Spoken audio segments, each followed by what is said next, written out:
Welcome to the Michigan State Hockey Hub as Michigan State is about a week away from the GLI and will be playing their first game against Western Michigan. So I decided to bring on a special guest this week who covers Western Michigan, Derek Patterson, who is the sports reporter with the Western Herald. Derek, how are you doing today? I'm doing good, man. How about yourself? Not too bad. Thanks for joining us. It's kind of difficult scrambling through Twitter trying to find people who are covering college hockey teams and willing to come on a podcast to talk about it. So we really do appreciate it. No problem. Thanks for having me. So, where are you from, and how did you get started with the Western Herald? So I'm from Wyandotte. It's a suburb of Detroit, about 25 minutes away. So, I grew up a hockey fan, obviously living close to Hockey Town. I came to Western in fall 2018, going to school to be a journalist. I want to be a sports journalist specifically. So, when I joined, they needed some help with hockey coverage. It was me and another reporter. So I decided to hop on and start getting my feet wet and start reporting on some sports. Awesome. Yeah. So, are you a Red Wings fan, I assume? I am a Red Wings fan. Yes, I Hey, am. that team's not too bad right now. They've got a lot of exciting young talent. There hasn't been a lot to be excited about with the Red Wings recently, necessarily, but they're kind of a fun team to watch now. It is. I have an internship with their affiliate, the Grand Rapids Griffins, and they got some young, fast, and powerful skaters. Okay, so we'll go a little bit off track here, but what do you think of Taro Hirose, former Michigan State player, was absolutely electric in the green and white, and a lot of people have kind of wondered why he hasn't gotten more of a chance. My opinion is just there's so much young talent on Detroit right now. It's tough for him to crack the lineup, and he may just have enough talent to be really good in the AHL, but maybe not NHL. What have you seen from Taro Hirose? You know what? Watching the Griffins, going to all the home games and stuff. Tyler Hirose, he's pretty good. Fast skater. He knows what he's doing. His hockey IQ is pretty high. He has a good awareness of what's going on the ice. He's a really good player. Like you said, they have a lot of young talent, but they just, they have so much. They just need him. They really need him in Grand Rapids right now because, they're kind of struggling down there as well. Yeah, absolutely. So Michigan State this year has actually seen more success than we've seen recently in hockey. It's really been kind of pretty bad with MSU not making the tournament since I believe 2012. However, they are 10-7-1 this year, but they're about to face Western Michigan, who's going to be one of, if not their toughest opponents, right behind Michigan. However, Western Michigan's really good, and they're not necessarily getting enough, I guess you would say, publicity or attention, in my opinion. They have wins over Michigan, Omaha, Minnesota, Duluth, and 2 wins over St. Cloud State. Just how good is this Western Michigan team? You know what, man? I've seen a couple of good of Western Michigan teams, going there for a couple years, but this team is particularly special because they got a lot of young talent, and it helped with getting some seniors back, from the COVID stuff that happened. So you got the captain Paul Washe. He came back. He's really good in the face-off circle. You got Ethan Frank, who has an absolute lethal slap shot. Then you got Drew Ward, who leads the team in points and assists. He just has a knack for finding a guy in an open position and able to get the puck behind the net. They just play in sync, from start to finish. Yeah, I haven't been able to watch much of them. So I actually live in Lexington, Kentucky, and I would have to have certain, subscriptions to be able to view them. But I've, caught highlights and whatnot and seen a little bit when they played Michigan. And I've watched some of their YouTube, just like recap videos or highlight videos. And yeah, this is a dangerous team. I can see why they have all of those wins already that this year. I mean, 13-5. Do you know where they're currently ranked? Are they number 6? They are number 4 in the Or USCHO, yeah. and yep. So they're still number 4. So they split last time against Omaha, but that didn't move them. So they were 4 before they played Omaha and 4 after the split. Okay, cool. Yeah, I know that it's going to be a really tough test. Both teams coming off of, the holiday break with a little bit of rest, going to be at Mun Ice Arena in East Lansing. Have you been to East Lansing before? I've been to East Lansing, but not to watch a hockey game. Not to Mun. Okay. No. Um, so as we're looking at Western Michigan and trying to kind of understand, most people that will view this or listen to this podcast don't know a lot about Western Michigan. Most everyone's in the Michigan area, so they probably hear or have seen some games. So, what can you kind of tell us is their greatest strength and their greatest weakness? So their greatest strength is overall they play really well as a team on all four lines. Like they're just in sync. And no, it's like even though Ethan Frank, he has the most goals, he's still it's not like a me mentality. Like everyone is about the team, so their togetherness and closeness on the ice is their greatest strength to me. Their weakness sometimes on both sides of the puck on special teams. Sometimes they can be a little sloppy. They get outplayed. Looks like they're gassed. So I would say their greatest weakness right now, which is not really a weakness, but they could improve on special teams on both sides of the puck. Yeah, and I noticed their special teams, and that's a perfect transition into our next topic here. Um, their power play has been pretty good at 24.4%. What can you tell us about their power play and what has led to their success there? And we know nothing about the penalty kill, so maybe if you can elaborate on their penalty kill as well.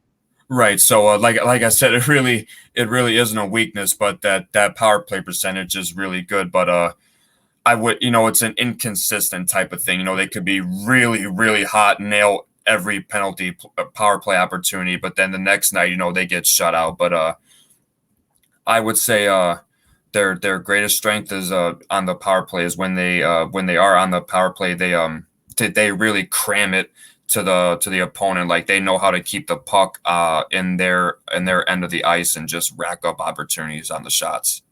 Yeah, and what can you tell us about their penalty kill? Um, I mean, this might be a little bit of an obvious point, but their greatest asset on the penalty kill is their goaltender Right. Brandon Bussey, who is, I mean, it's a little obvious, but Brandon Bussey's been one of the best goaltenders in the nation. So even when the power or penalty kill unit slips up, Brandon Bussey just seems to pick up the slack, and he's just like a brick wall between the pipes. Yeah, so what can you tell us about their goaltender situation? You said Brandon Bussey, is that his name? Yeah, Brandon Bussey. And Yeah, is he taking the majority or is he splitting time? he's the primary goaltender. He's been Primary. the primary goaltender for since 2019. I want to say 2019. Okay. So he's been the primary goaltender for a couple years, but man, I thought 2019 he had a good year. 2019, it was a shortened season. He also got hurt. He didn't come back till the end, but so 2019 was his first full season. I thought he looked good then, but 2021, 2022, this he's just playing phenomenal. I mean, this kid's really, really good, making plays in ways I didn't even know the human body could stretch. Yeah, Michigan State has Drew DeRitter as their goaltender, and he's Mm-hmm. pretty good too. He's top five in save percentage. So Mm-hmm. it's definitely going to be a great matchup between two top-notch goalies. So that's definitely something we'll look forward to. But besides the goalies, who are a couple players that, as a Michigan State fan, I don't know much about Western. If I'm going to watch the game, who are a couple of Western players I should know or keep an eye um, on their forward lines and on their D pairings? Okay, so here we go. I mentioned a few of the players when I was talking about them, but we got Ethan Frank. He leads the. I'm pretty sure he leads the NCHC. So the Western Michigan Broncos, they play in the National Collegiate Hockey Conference. So Right. he leads the NCHC with 17 goals, and Wow. then you got Drew Warhead, who has 27 points, but 22 of those points have come from assists. So he's a real lethal puck passer. Yeah. And then you got the defensive pairing of Ronnie Addard and Michael Joyle. These guys are good on defense, but particularly they are really solid on the offensive side of the puck. Ronnie Addard and Michael Joyle have 18 total points. Addard 13 assists, Joyle 14 assists. They both have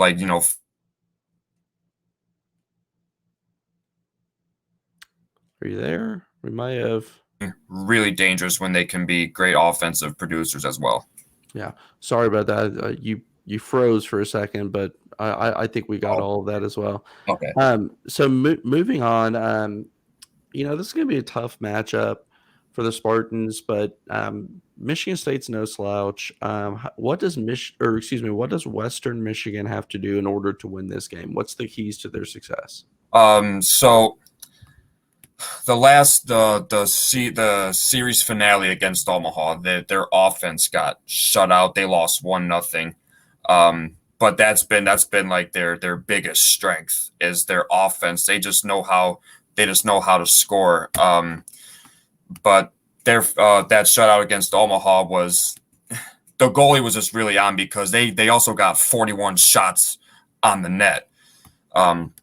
So offense is their biggest thing because you have some like here against St. Lawrence University. It was their series couple series before they played Omaha.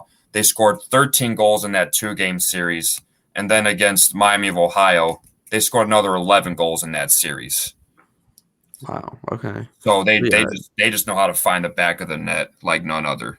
Yeah, and that's typically not Michigan State's game. They're not going to win in a 7-6 type style. So looking like it could be a tough matchup for the Spartans. So before we let you go, we just wanted to see what your prediction was for the game. Oh man, like you said, the Michigan State goaltender is pretty good, but Yeah. I have good optimism that Western's going to bounce back from that shutout loss, and I'll give them a 5-3 win over the Spartans. Yeah, I'm going to predict a Michigan State loss as well in this one. I don't have exactly a score. Maybe I'll go 4-3. Just make it a little bit closer, a little bit more interesting. Now, as I was doing some research and putting this together, and I like to go back and see what videos I can find. So I actually found 2 videos. These are old hockey videos from Western versus Michigan State. So I'm going to play these for us. There'll be 2 videos. And if you're listening on Spotify, you'll have to find us on YouTube at Michigan State Hockey Hub on YouTube. But just wanted to play these 2. Now we've got some extracurricular, and Chad Albin just went after Joel Irving. Chad Albin took a punch. Now we've got a melee. Jeff Collard is out there. Tyler Harlington is after Brendan Kenny. Now this is where the coaches... Now this is ugly. They have to get involved in this. We got 2-on-1 down here. And Redshaw are starting to swing away here just to the left, and they're going to be gone too. Redshaw is getting beat by Cummins badly. Clark and Petawanaquat ran out of steam. They're just holding each other and watching the other battle go on. Yes, I don't really know what was the purpose of those, but when I was on YouTube, that's all I could find was them fighting. So, maybe a little bit of a rough past. I know they used to play each other more often, but hopefully a clean game this weekend. But I wouldn't mind seeing both teams doing some trash talking. I would like that too, especially since that's rare to see that kind of stuff in college hockey nowadays. I've been covering college hockey for 3 years and I've not seen one like that. It doesn't happen anymore. Yeah. Those clips are old, but that does not happen anymore. I don't know. I mean, you may see like a punch thrown, but like benches clearing brawl like that's not something you see anymore. I mean, you don't really even see that in the NHL. Yeah. But yeah, so I came across this video, so I wanted to add them in. Well, Derek, thank you so much for joining us. We really appreciate it, and your knowledge on Western Michigan and helping us prepare for the game. So you all can follow Derek on Twitter at @DPatterson_WMU. Derek, thank you so much for coming on. Thanks for having me, man.